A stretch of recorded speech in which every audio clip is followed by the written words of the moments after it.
আসসালামু আলাইকুম। সকলকে জানাচ্ছি বসন্তের শুভেচ্ছা। আহা আজিয়ে বসন্তে কত ফুল ফুটে কত পাখি গায়। সকলের মতো আমার বাড়িতেও আজ বসন্তের আভাস লেগেছে।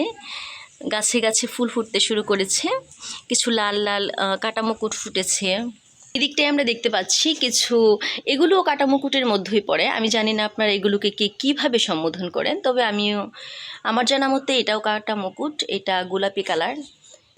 এই গোলাপ গাছগুলো এখনও ফোটা শুরু করেনি, বর্ষা আসলে আশা করি ফুটবে। দেখা যাচ্ছে গোলাপের বসন্তের নতুন রঙের আভা ছড়িয়ে পড়ুক সবার মনে, এই কামনায় সকলকে আবারও জানাচ্ছি শুভ বসন্ত। এই শীতে আমি কিছু টমেটো গাছ লাগিয়েছিলাম, আপনারা চাইলে কিন্তু টবের মধ্যেও টমেটো গাছ লাগাতে পারেন। দেখেন বেশ ভালো ফলন হয়েছে এবং টমেটোগুলো পাকতে শুরু করেছে। প্রতিদিনই আমার প্রয়োজন অনুসারে পাকা টমেটোগুলোকে আমি এখান থেকে সংগ্রহ করি। আপনারাও গাছ লাগাবেন, গাছ লাগান, পরিবেশ বাঁচান।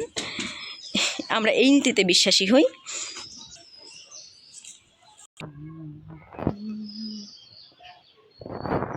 এখানে আমি কিছু মাটি তৈরি করেছি, নতুন করে কিছু শাক বুনবো। এই জন্য আমি বীজ এনেছি, তবে সময় স্বল্পতার জন্য সেভাবে করা হয়নি। এখন আমি একটু সময় পেলাম, সেজন্য কিছু বীজ রোপণ করছি। আপনারা গাছ লাগানোর পূর্বে অবশ্যই মাটি তৈরি করে নেবেন ভালোভাবে, এতে ফলন ভালো হবে আশা করি।